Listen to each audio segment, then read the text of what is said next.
Hola, mis hermanos y hermanas del Seminario Bíblico de Guatemala. Es un placer poder compartir con cada una de ustedes en esta noche y en esta oportunidad compartirles el tema que nos han solicitado de cómo enseñar a nuestros adolescentes o cómo involucrar a nuestros niños y adolescentes en el servicio al huérfano o a la niñez vulnerable, como generalmente preferimos llamarlo, porque hay muchos tipos de niñez vulnerable y vamos a hablar un poco más al respecto. Y en esta ocasión queremos cubrir varias partes del tópico, queremos cubrir los aspectos bíblicos o teológicos, cuál es el fundamento para involucrarnos en el cuidado del huérfano, que nos dice la Escritura al respecto. Otro aspecto que queremos también ver entonces cuál es la forma bíblica, porque hay una forma no bíblica de también involucrar a nuestras familias o involucrarnos nosotros mismos en el servicio al vulnerable. Entonces es muy importante que nosotros siempre tengamos a la Escritura como nuestro fundamento, cimentarnos en la palabra para hacer las cosas de Dios a la manera de Dios y que podamos realmente, como hemos sido llamados cada uno de nosotros, a ser hacedores de la palabra y no solo oidores olvidadizos de ella, a ser obedientes a lo que Cristo nos ha mandado, que es hacer discípulos de todas las naciones, y eso incluye al huérfano y al vulnerable. Así que en esta noche vamos a estar abordando este tema por los próximos 45 minutos, una hora. Luego tendremos un tiempo de preguntas y respuestas, pero queremos realmente que cada uno pueda tomar notas de muchos versículos que vamos a estar dando referencias, y probablemente por tiempo no vamos a poder visitar cada uno de ellos, pero creo que es muy importante que tomen tiempo tanto ustedes como con sus familias, estudiantes de escuela dominical, para profundizar en estos versículos y poder aprender más de cómo cuidar al huérfano y al vulnerable en medio nuestro, cómo la iglesia debe de responder a esta necesidad. Varios conceptos a que necesitamos tomar en cuenta al hablar del tema es que cuando hablamos del huérfano estamos poniendo una categoría general, donde hay varias definiciones, hay varios grupos de niños, por eso preferimos hablar de niñez vulnerable y no solo de huérfanos. Por ejemplo, donde el huérfano es alguien que no tiene una relación con sus progenitores o que ha sido quebrantado el vínculo familiar de protección de los que deberían de ser los padres o protectores, ya sea por muerte, por enfermedad o por negligencia. ¿Qué quiere decir esto? Muchos niños, por ejemplo, en Guatemala, que es lo que más nos impacta, hay muchos niños que terminan en el sistema o en instituciones de cuidado de huérfanos o en familias de acogimiento, no porque su papá y su mamá fallecieron. En algunos casos murió uno de los progenitores y el otro, por situación de pobreza, no puede continuar cuidando a ese bebé, o nacieron o ese niño o niña o adolescente, o vienen de una familia que por sus niveles de pobreza han decidido renunciar al cuidado de estos niños, y estos niños quedan sin un vínculo familiar, sin un familiar que esté a cargo de ellos. Entonces no necesariamente son huérfanos en la definición de que sus padres no están. Muchos de ellos, sus padres simplemente no están, no porque fallecieron, sino por negligencia en algunos casos, y en otros casos por situaciones complejas que se ven en algunas familias. Muchos de estos niños que están aún en el sistema en Guatemala, con el sistema de acogimiento, o que están institucionalizados, algunos de ellos aún tienen familiares que los visitan de vez en cuando, cada cierto tiempo, pero que no están dispuestos o no pueden de alguna manera hacerse cargo de ellos. Y estos niños no tienen padres, no tienen una familia estable, una familia cuidándolos independientemente de su factibilidad económica de hacerlo o no. Entonces, el problema de la niñez vulnerable es un problema complejo. Cuando la Biblia nos habla del huérfano, en los tiempos bíblicos, la mayoría de las personas, de hecho, la mayoría de las personas de alguna manera eran huérfanos. ¿Por qué? Porque la expectativa de vida aún en tiempos bíblicos era de unos 35, 40 años máximo. Los que sobrevivían hasta esa edad por enfermedades, por diferentes situaciones, terminaban muriendo gran cantidad, sobre todo de hombres, por las guerras. Entonces, la orfandad era un problema social muy generalizado y era responsabilidad y la viudez por igual. Al estos hombres ir a la guerra, al fallecer en situaciones de conflictos bélicos y todo esto, muchas mujeres quedaban en situación de viudez aún siendo muy jóvenes. Entonces, estos grupos, en esos tiempos bíblicos donde las mujeres y los niños dependían completamente del sostenimiento que el hombre traía a la casa, estaban en una situación de vulnerabilidad, no solo de morir de hambre o de pobreza, sino de la opresión, el abuso y la esclavitud abusiva de personas a su alrededor, de personas aprensivas. Entonces, Dios vemos a través de toda la escritura, desde principios de tiempos bíblicos, vemos a través de toda la escritura mandatos en los cuales Dios llama a su pueblo. Él no dice el gobierno general, el gobierno de cada nación, Él demanda de su pueblo que el trato con el vulnerable sea distinto. No solamente que sea un trato de no opresión, sino un trato de protección. Vemos la parte de negativa o de prohibición de la opresión del huérfano, pero vemos la parte muy importante de lo que es el cuidado que Dios espera que su pueblo provea para el huérfano. El problema de la orfandad inició en el Edén, no con un padre negligente o que abandonó a sus hijos, sino con hijos que abandonaron a su padre y quebrantaron el vínculo de autoridad, voluntad y propósito que Dios había revelado para ellos. Eso lo vemos en Génesis 1 del 1 al 3. Eso se convirtió en un patrón familiar disfuncional. El abandono de las criaturas a otras criaturas se convirtió como parte de un patrón disfuncional que vino con el pecado, con la entrada del pecado al mundo a través de Adán y Eva. Lo que Dios estableció en un mundo que era perfecto, donde habían padres y habían hijos que vendrían de esos padres, y esos padres instruirían a sus hijos y sus hijos a sus hijos, y siempre habría cuidado. La muerte no era parte del plan de Dios en ese momento, y todo esto se quebrantó por el pecado. Entonces, Dios creó en origen padres responsables a cargo de la tierra y a cargo de su descendencia. Y Dios los puso a cargo y les dio la responsabilidad del cuidado. Así que el cuidado se convirtió como parte del ADN, de las primeras responsabilidades que Dios mismo le asignó al ser humano. Y la negación de proveer ese cuidado es la raíz de la orfandad. Lo natural era que los padres cuidaran, y por eso la redención de todas las cosas es un llamado a que parte de eso, de que Dios redima todo, es un llamado a que la orfandad sea erradicada. Imagínense un mundo en donde la iglesia de Jesucristo, millones de cristianos alrededor del planeta, estén cuidando del huérfano, del vulnerable, del que no tiene padres, del que ha sido oprimido. No existirían las instituciones de protección, no existiría la orfandad, y todos serían parte de una familia, todos serían un niño o un adolescente o una niña protegidos. Entonces, eh, obviamente estamos hablando de un ideal, pero un ideal que es parte del corazón de Dios y parte de la demanda de Dios a su pueblo a través de la escritura.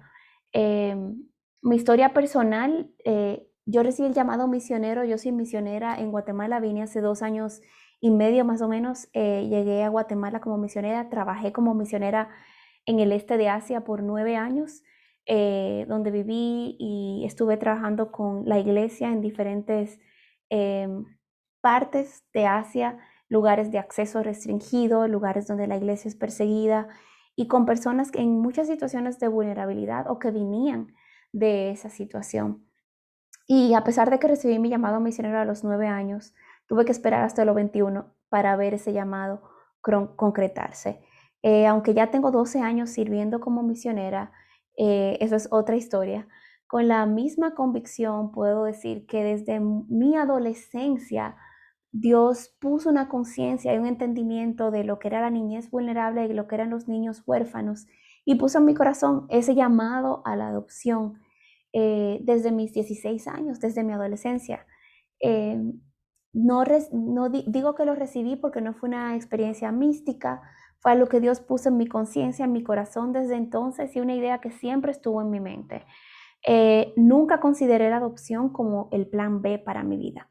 Nunca lo consideré a pesar de que no sabía que Dios me tendría soltera hasta los 40 años y que a los 40 años, después de traerme a Guatemala, entonces traería a quien hoy en día es mi esposo a mi vida y que ambos tendríamos en nuestro corazón entonces el deseo de adoptar. Nuevamente, no como plan B, antes de nosotros saber si podríamos o no podríamos tener hijos, estaba el plan de adoptar, porque entendíamos que Dios nos había dado ese llamado a ambos para trabajar con niñas vulnerables, que ya veníamos como solteros por muchos años involucrados a manera de mentores en distintos hogares de protección, tanto en República Dominicana, de donde soy oriunda, como aquí en Guatemala. Pero Dios fue orquestando diversas situaciones en nuestra vida y luego de 2 años y medio de involucrados como mentores en la vida de 2 adolescentes, Dios nos ha concedido poder acogerlos y estamos en proceso de adopción de ellos. Y esto es parte de nosotros ver la historia de Dios escribiéndose en nuestras propias vidas. Entonces, aparte de cómo enseñar a adolescentes a involucrarse en la vida de otros vulnerables, nosotros en este momento estamos atravesando por todos los retos y las vivencias y la aventura que implica adoptar adolescentes. Entonces, mucho de lo que vamos a compartir, no quiero solo enseñar la parte bíblica, no es solo teórico lo que les estoy compartiendo, es algo muy cercano a mi corazón y es algo que vivo en el día a día en mi vida. Entonces, Dios quiere que traigamos esperanza a la vida de estos niños y que estos niños no crezcan institucionalizados sin esperanza, porque algún día van a salir de ahí y no van a saber dónde ir. Imagínense ustedes lo que es estar en un hogar de protección, estar en un hogar de huérfanos y que el día que cumples 18 años te dicen que tienes que ir y no tienes ningún familiar, no tienes a ningún conocido, no sabes cómo funciona la vida fuera de una institución en donde te proveían las comidas día a día, un lugar para dormir, no tienes eso, no sabes dónde vas a ir. Y esa es la razón por la cual un alto porcentaje de un 70% de los niños que crecen institucionalizados y cumplen la mayoría de edad terminan en criminalidad, prostitución y en situaciones bien difíciles. Y nuevamente, ¿dónde está la iglesia? Ante todo esto, ¿cuál es el llamado de la iglesia de Jesucristo a enfrentar esto? Entonces, cuando vamos a ver cuál es la teología bíblica de la orfandad, muchos de nosotros pensamos en un par de versículos bíblicos que son los más famosos. Pensamos en Santiago 1:27, la religión pura y sin mancha delante de nuestro Dios y Padre es esta: visitar a los huérfanos y a las viudas en sus aflicciones y guardarse sin mancha del mundo. Como dice un pastor amigo, me decía, preguntaba una vez en un sermón, ¿cuánto tiempo dura la aflicción de un huérfano? Y todos nosotros podríamos responder, toda la vida. Entonces, visitarlos a través de toda su vida implica más que una visita de un día, llevarles un juguete. Y esto es algo que tenemos que enseñarle a nuestros niños y adolescentes. Tenemos primero que hacer conciencia, que ellos entiendan la complejidad de por qué hay niños huérfanos. Enseñarles de paso a nuestros niños y adolescentes a agradecer a Dios el hecho de que aunque sus padres no sean perfectos, que ellos tengan padres. De hecho, tal vez algunas de ustedes o algunos de ustedes son padres solteros y explicarle a sus hijos por qué ellos tampoco tienen papá o por qué no tienen uno de sus padres presente en su vida puede ser complejo. Imagínense ustedes lo que es alguien que nunca ha tenido un papá o una mamá para cuidar de ellos, o que su padre y su madre fueron las personas que los oprimieron o los abusaron o los maltrataron durante mucho tiempo. Son situaciones complejas y es necesario, antes de involucrar a nuestros niños en una misión, tenemos que concientizarlos en los por qué. ¿Por qué hacemos esto? ¿Por qué es esto algo cerca al corazón de Dios? ¿Por qué queremos involucrarnos en la vida de otros niños, niñas y adolescentes que están pasando por situación difícil o están institucionalizados? Entonces es saber que no es un asunto de religión, Aquí la palabra religión en el idioma original implica devoción. Entonces, no puede haber, a veces nosotros pensamos en la palabra religión y decimos qué cosas tenemos que hacer o prácticas religiosas tienen una connotación negativa, pero la idea en el idioma original de esta palabra es la devoción pura y sin mancha delante de Dios es esta. O sea, algo que muestra nuestra devoción real por Dios.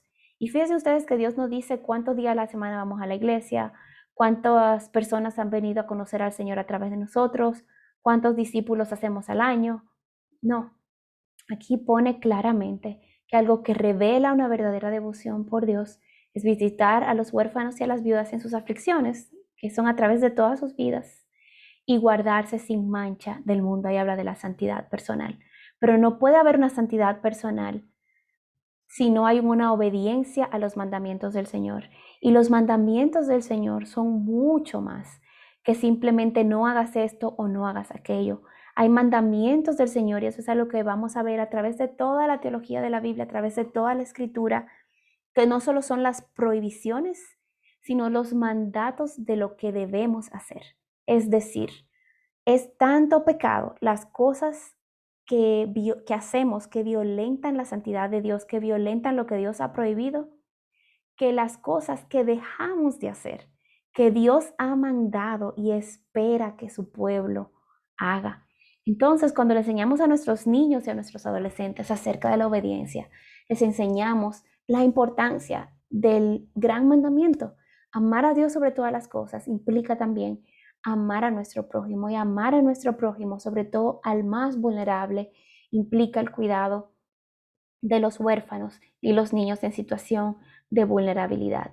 Entonces, ¿por qué enseñar a nuestros niños, niñas y adolescentes acerca del cuidado del huérfano? Deuteronomio 6, del 6 al 9, presenta un patrón de advertencia que Dios da para su pueblo. Y este patrón, sin duda, se aplica al resto de la iglesia en todos los tiempos. Dios había sido claro con su pueblo en cuanto a seguir sus ordenanzas y establecer un pueblo para sí, un pueblo que representara a Dios bien ante el resto. Y ese es el rol de la iglesia. Nosotros somos la sal del mundo, nosotros somos la luz del mundo. Y las personas van a conocer de Dios a través de nuestro testimonio, no de nuestro mensaje solamente, sino de cómo nosotros vivimos de acuerdo a ese mensaje del Evangelio.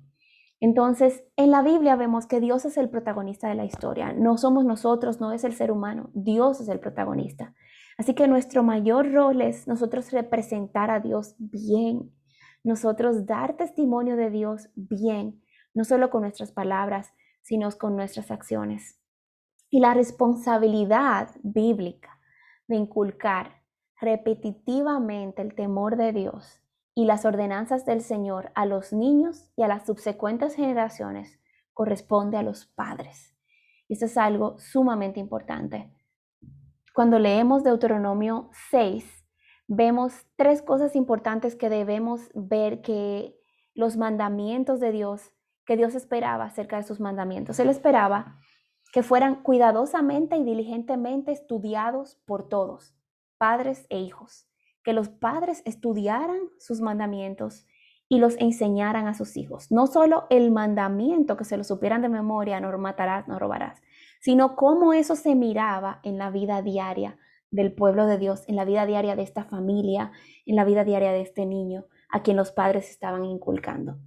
Dos, los mandamientos del Señor, señores, tenía la expectativa de que su pueblo aplicara e implementara en su vida diaria como individuos, como familias y como pueblo de Dios o como nación de Dios.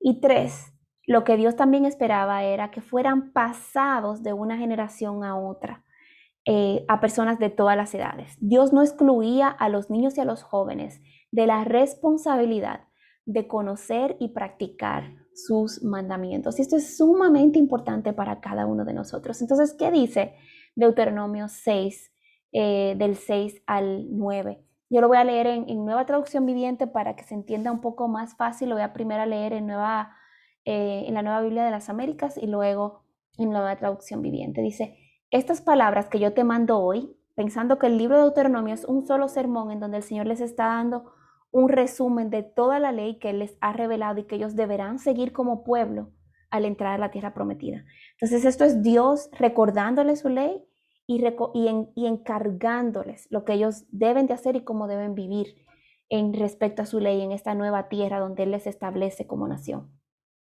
Estas palabras que yo te mando hoy estarán sobre tu corazón. Las enseñarás diligentemente, noten, diligentemente a tus hijos y hablarás de ellas en todo momento. Cuando te sientes en tu casa, cuando andes por el camino, cuando te acuestes y cuando te levantes. Las atarás como una señal a tu mano y serán por insignias ante tus ojos. Las escribirás en los postes de tu casa y en tus puertas. Quiere decir que estos mandamientos tendrían que ser practicados en lo privado del hogar y en lo público en su vida en la ciudad. El pueblo de Dios no estaba llamado a retraerse como una vida monástica y vivir los mandamientos del Señor entre ellos. El pueblo de Dios estaba llamado desde el Antiguo Testamento a hacer luz, a mostrar el nombre, el carácter, los atributos de Dios a un mundo contrario a Dios. Y si lo leemos en Nueva Traducción Viviente, dice, debes comprometerte con todo tu ser a cumplir cada uno de estos mandatos que hoy te entrego. Repíteselos a tus hijos una y otra vez. Y esto es lo que necesitamos hacer con nuestros niños, niñas y adolescentes. Es repetirles el por qué la Biblia nos manda cuidar del huérfano, a repetirles la palabra, a verlo como algo que ellos hacen, no para tener a papá y a mamá felices o no para llevar una tarea de la escuela dominical que ya cumplí, sino para poder honrar al Señor en nuestra vida personal. Como creyentes tenemos que hacer esto. La Biblia nos dice, nos muestra que la salvación trae el beneficio de la adopción. Así que la adopción es un término ligado directamente a nuestra redención y esto no es casualidad. Por eso Dios se toma la adopción muy en serio, porque la adopción es una fotografía, así como el matrimonio es una fotografía de la relación de Dios en la iglesia. La adopción es una fotografía de lo que Dios, la adopción de niños reales, como estamos hablando en el mundo en que vivimos, quebrantado, es una fotografía del Evangelio vívida de lo que Dios ha hecho con cada uno de nosotros, que no le valió simplemente perdonar nuestros pecados, no solamente le valió limpiarnos y perdonarnos, darnos una nueva vida, Dios fue más allá y nos adoptó para ser coherederos con su Hijo y partes de la familia de Dios. Y esto es muy importante. Por eso es que la iglesia de Jesucristo debería de ser la punta de lanza, los que tuviéramos a todos los huérfanos del planeta a nuestro cargo. Y hay suficientes creyentes para esto. Un simple ejemplo de esto.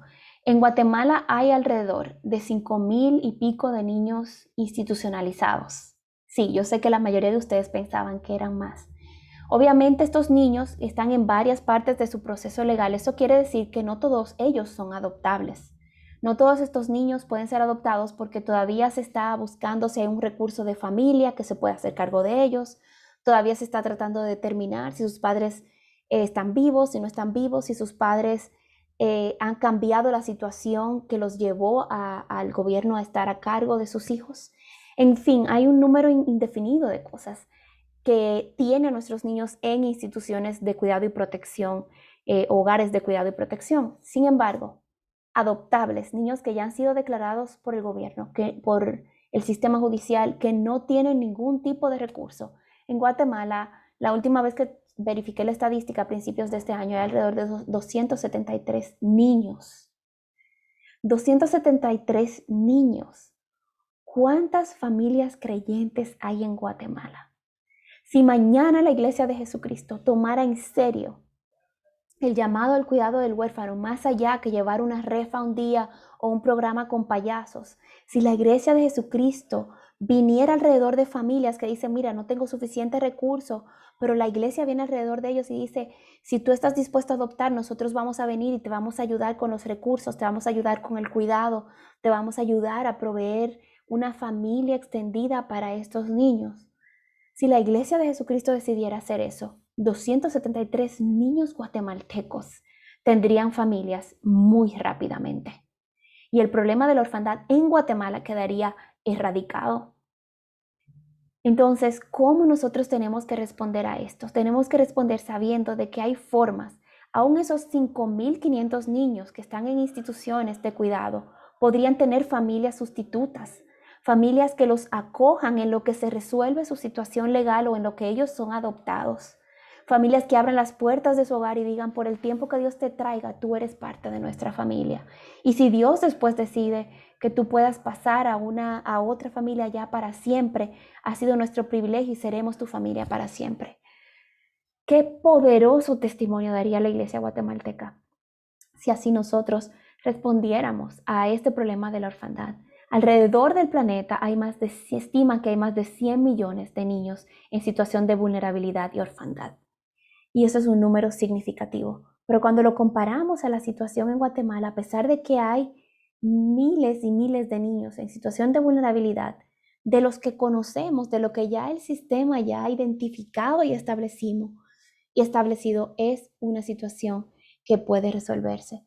Entonces Dios llama a la iglesia a que sea cuidado a la adopción de los niños, a que cuiden al vulnerable de diferentes formas, a que proveamos un hogar para ellos, a que proveamos una familia extendida, a que proveamos mentores.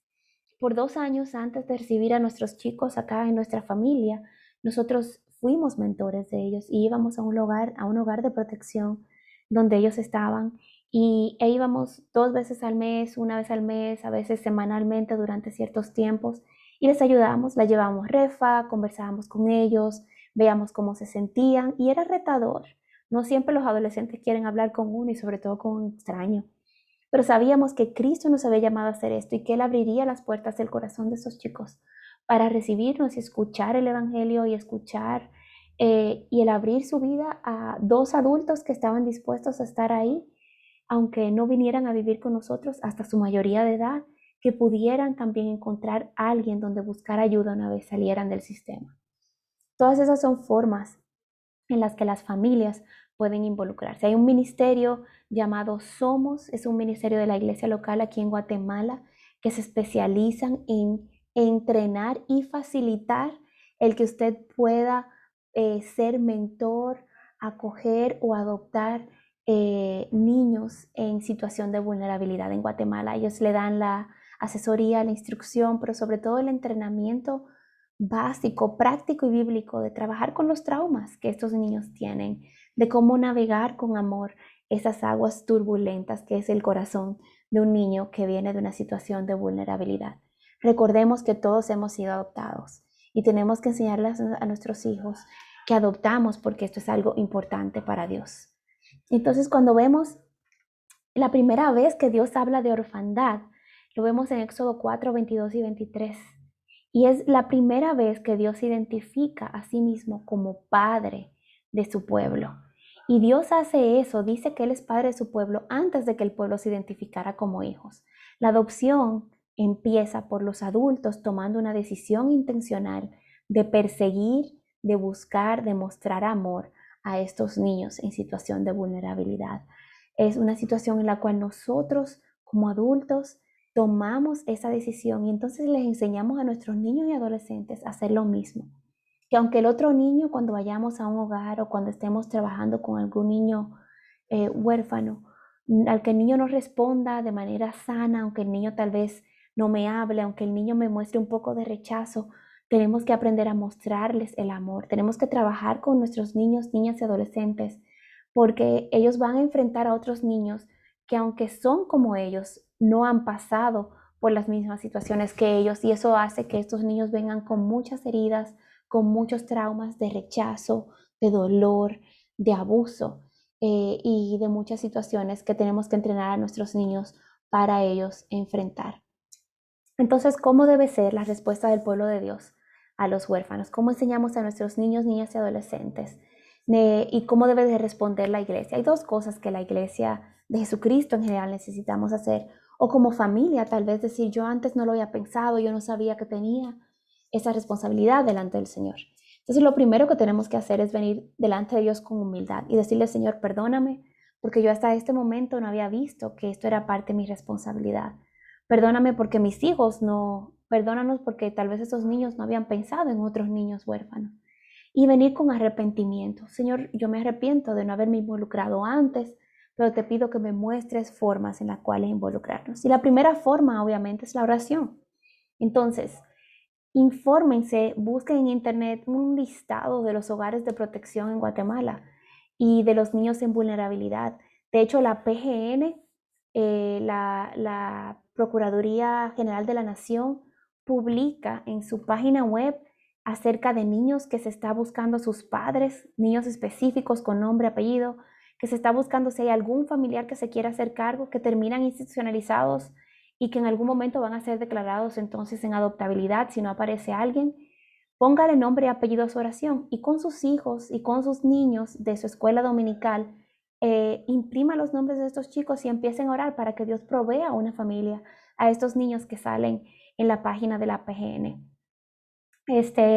También usted puede ver un listado de los hogares de protección de Guatemala e imprima este listado e involucre a su iglesia en orar por estos hogares e incluso llame a un hogar de protección y pregúntele a este hogar qué necesidades tienen y cómo podemos estar orando por sus chicos, por ustedes, por los cuidadores de los niños, que es un trabajo arduo y bien difícil. Muchos de estos hogares batallan con mantener cuidadores que se queden por más de 2, 3 años, porque es un trabajo desgastante emocionalmente, psicológicamente y físicamente también. Entonces, estas son algunas formas en las cuales podemos nosotros realmente cuidar a nuestros niños e involucrar a nuestros niños, niñas y adolescentes en el cuidado de niñas vulnerables. Otra forma de involucrarnos es, y sacamos esto de la parábola del buen samaritano, porque son algunos detalles que a veces se nos pierden en las historias bíblicas, eh, es financieramente una de las formas en que podemos ayudar, y no solamente con dinero, sino tal vez con ropa, no necesariamente nuestra ropa rota que ya no sirve, porque recordemos que necesitamos tratar al niño vulnerable con dignidad. Nosotros no podemos darles de lo que nos sobra. Tenemos que darles de lo que Dios ya nos ha dado y compartir lo que ya Dios nos ha dado, que es casi seguro mucho más de lo que estos niños tienen y estos hogares tienen. Entonces, si usted puede comprar una libra de arroz adicional, un poco de frijoles adicionales, lo que sea, es una manera en la que puede ayudar a estos hogares. En la parábola del samaritano, del buen samaritano, eh, vemos que él no solo le dio dinero al cuidador donde él había dejado la persona herida a su cuidado, sino que él dijo que regresaría a ver cómo estaba. Fíjense que el samaritano no estaba limitando su obra o lo que estaba haciendo por esta persona a simplemente, bueno, ya yo di dinero y ya yo cumplí. Y esto pasa mucho con las personas que patrocinan niños. Hay muchas organizaciones como Visión Mundial, como Compassion, que patrocinan niños y muchos hogares tienen tarjetas de patrocinio. Pero el pensar que dar dinero es lo único que Dios está requiriendo de nosotros puede ser llevarnos a falsas conclusiones. Tenemos que siempre tener corazón abierto y preguntarle al Señor, ¿qué más debo hacer? ¿Cómo más me estás involucrando? Llamando a mí, a mi familia, a involucrarnos en la vida de estos niños o a nosotros como iglesia, a los niños y jóvenes de nuestra iglesia en el cuidado de estos niños. Y en la parábola del samaritano, vemos lo que a veces hacemos, damos dinero para el patrocinio de un niño y oramos tal vez 2 veces al año por este niño, pero no nos involucramos superficialmente en sus vidas y no permitimos espacio para las interrupciones. Recuerdo una vez que a mí me llamaron del hogar donde yo estaba sirviendo, mentoreando a estos chicos, de que uno de mis mentoreados necesitaba ayuda con una tarea de álgebra. Y uno de las cuidadoras me dijo, mira, yo sé que tú tienes trasfondo de ingeniería, tal vez puedes ayudar con esta tarea que tu mentoreada necesita ayuda. Y aunque yo estaba un poco oxidada en la materia, pero con el simple hecho de buscar en Google y refrescar un poco mis conocimientos, entonces pude ayudar a mi mentoreada. Y para esta persona, para esta chica, eso significó mucho en ese momento porque le mostró que la interrupción no era realmente una interrupción, sino mi involucramiento en su vida. Y a veces nosotros tenemos un ídolo en el altar de la inconveniencia. Si algo me saca de mis planes, yo no me quiero involucrar en eso. Pero Cristo se sacrificó y Él nos llama a nosotros también a sacrificarnos y a sacrificar nuestra comodidad y nuestra conveniencia por amar y mostrarle amor a niños vulnerables. El ministerio, recuerdo que una vez le contaba a algunos, estaba dando un entrenamiento misionero y le decía a los misioneros, si hay algo que yo he aprendido de la vida de Jesús y de mi vida ministerial, es que el ministerio está en las interrupciones. Cada vez que alguien te interrumpe, cada vez que alguien interrumpía a Jesús era porque tenía una necesidad. Y estos niños no nos van a pedir a venir a buscar ayuda, pero nosotros tenemos que interrumpir nuestros esquemas para ir más allá y ver qué podemos hacer por estos niños. Entonces, ¿cómo debemos hacerlo? Y esta es ya la última parte de nuestro tiempo, es cómo debemos cuidar al vulnerable. Debemos cuidar nuestras motivaciones y el cuidado de los vulnerables es un mandato y una responsabilidad. También es un gozo ser las manos e instrumentos para mostrar el corazón de Dios a estos niños. El sentir que estamos teniendo como que, ay, pobrecito él, eso no dignifica, esa actitud no dignifica a la persona a quien estamos sirviendo. No debemos de pensar en nuestra motivación como que yo voy a servir a los huérfanos para ganar puntos extras con el Señor. Eso tampoco es bíblico. Mateo 25, 39 al 40 nos dice que es un privilegio el poder nosotros cuidar, tener la oportunidad de mostrar amor a otros, sobre todo a los pequeñitos. Jesús dijo, porque tuve hambre y me diste de comer, tuve sed y me diste de beber. Y vemos a las personas que le están haciendo esta pregunta a Jesús, le dicen, pero ¿cuándo hicimos esto? No lo están haciendo por educación, no lo están haciendo con una falsa humildad, lo están haciendo porque fue tan natural para ellos servir a estos grupos vulnerables que no llamaban la atención, que no hacían a nadie más célebre, era parte de su vida natural. Y así tenemos que enseñar a nuestros niños y niñas y en nuestras escuelas dominicales, a nuestros adolescentes, servir a los vulnerables debe volverse una parte natural de nuestra vida, estar siempre pensando cómo involucrarnos en la vida de un niño o una niña o un adolescente en situación de vulnerabilidad. Y esto no es trabajo de un día, nosotros tenemos el privilegio de involucrarnos en sus vidas. Tenemos también que cómo debemos nosotros cuidar del vulnerable, cuidando nuestras expectativas. Los niños a los que vamos a servir y tenemos que enseñarles eso a nuestros niños no son un proyecto. No podemos verlo como un proyecto de la iglesia. No son historias de éxito que estamos buscando publicar. Son personas creadas a la imagen y semejanza de Dios. El ver o no fruto de nuestro servicio tenemos que eliminarlo de nuestras expectativas.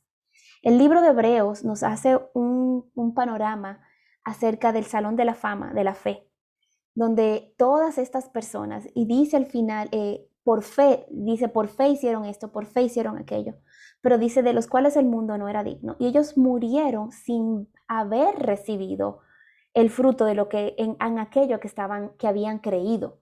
Ellos no tenían una expectativa de que ellos iban a ser fieles a Dios para que Dios le diera éxito en su vida. No. En el Salón de Fama de la Fe que vemos en Hebreos 11, nosotros vemos que todos ellos lo hicieron como viento al invisible, con su vista puesta en el Señor. Así que no podemos tener expectativas falsas ni crear en nuestros niños que van a estar sirviendo a los huérfanos con expectativas falsas de que, bueno, este niño en el futuro puede llegar a ser el presidente de Guatemala. Sí, es cierto, pero esa no puede ser nuestra motivación. Nuestra motivación es obediencia a Dios y el amor de Dios que al llenar nuestros corazones fluye, pero sobre todo nuestra motivación es la gloria de Dios. Que estos niños, aunque no recuerden nuestro nombre, un día van a recordar el cuidado que Dios proveyó para ellos a través de un extraño, de una iglesia, de una familia cristiana. Entonces tenemos que servir sin esperar agradecimiento o reconocimiento alguno. Hay mayor bendición en el servicio anónimo. Debemos enseñar estos principios para todo tipo de servicio y ministerio, pero sobre todo para el cuidado de huérfanos, a nuestros niños y adolescentes y darle toda la gloria a Dios de que Él quiera usarlos de esa manera. Y eso lo vemos en Romanos 16, 25, en 1 Corintios 10, 31, Efesios 1, 14. Y Otra forma en cómo debemos hacer esto, y es una de las cosas que hemos hablado ya a través de este tiempo juntos, es involucrar a tu familia. Animen a los padres a predefinir un plan de acción que implique oración, manos y generosidad. Oración, ya saben, orar por los vulnerables con nombre y apellido, por los hogares de cuidado. Manos quiere decir ayuda, visita práctica.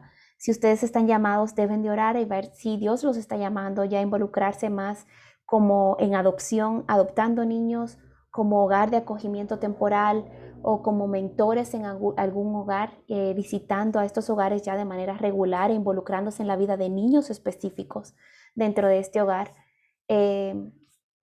Y en generosidad para los vulnerables, ya sea que sea en ropas, en comida, en su tiempo. Tal vez Dios le está llamando a dar su tiempo. Usted es tal vez psicólogo o es maestro. Usted puede también ofrecer su tiempo en estos hogares y llevar a sus hijos con usted y que ellos puedan ver también la realidad de estos niños. Pueden escoger otros rubros, pero sugerimos explicar a sus hijos y estudiantes de la escuela dominical lo que hemos hablado anteriormente, la motivación y la forma. Vamos siempre no con una actitud de, ay, pobrecito ese niño, no. Vamos con una actitud de dignificar a este niño que tiene la imagen de Dios, que ha sufrido, por quien tenemos que sentir compasión, pero que vemos dignidad en este niño. Entonces es muy importante que pensemos en estas cosas. Enseña con tu ejemplo y tu actitud. Cristo nos dejó ejemplo. Él vivió para que camináramos en sus pisadas. Eso lo vemos en 1 de Pedro 2, 22 al 24. Y esta es la forma en la cual nosotros estamos llamados a vivir toda nuestra vida y a servir al vulnerable. Así que estos son algunos aspectos prácticos bajo los cuales quería compartir con ustedes. Gracias por la oportunidad de poder instruirles, de poder compartir estos principios y espero que el Señor realmente trabaje en cada uno de sus corazones. Anexo a esto, estamos entregándole un material donde tienen un estudio bíblico a través de la Biblia para que ustedes en su tiempo personal o en grupos pequeños o aún en su iglesia puedan hacer un estudio a través de toda la Biblia de cómo Dios exige, demanda que cuidemos del vulnerable, de los huérfanos, de las viudas. ¿Qué dice Dios acerca de esto? Y van a ver que es abrumadora la cantidad de pasajes y versículos e instancias y formas en las cuales Dios dice que debemos de servir al huérfano. Recordemos, Él nos llama no solo a no oprimirlos, sino a que también hagamos lo bueno, porque como la palabra nos enseña, el que sabe hacer lo bueno y no lo hace, le es contado por pecado. Así que nosotros, no por temor de pecar contra Dios, sino por amor a Dios, a que su gloria sea conocida, que su amor sea conocido por estos más pequeños del reino, que el Señor permita que cada uno de nosotros podamos ser usados y que sus hijos, sus hijas, sus adolescentes puedan encontrar un propósito y una pasión en sus vidas en servir a otros chicos igual que ellos, pero que han tenido otras situaciones y otras realidades mucho más difíciles. Así que gracias nuevamente por su atención y espero que el Señor les guíe, les guarde y prospere su palabra en cada uno de sus corazones.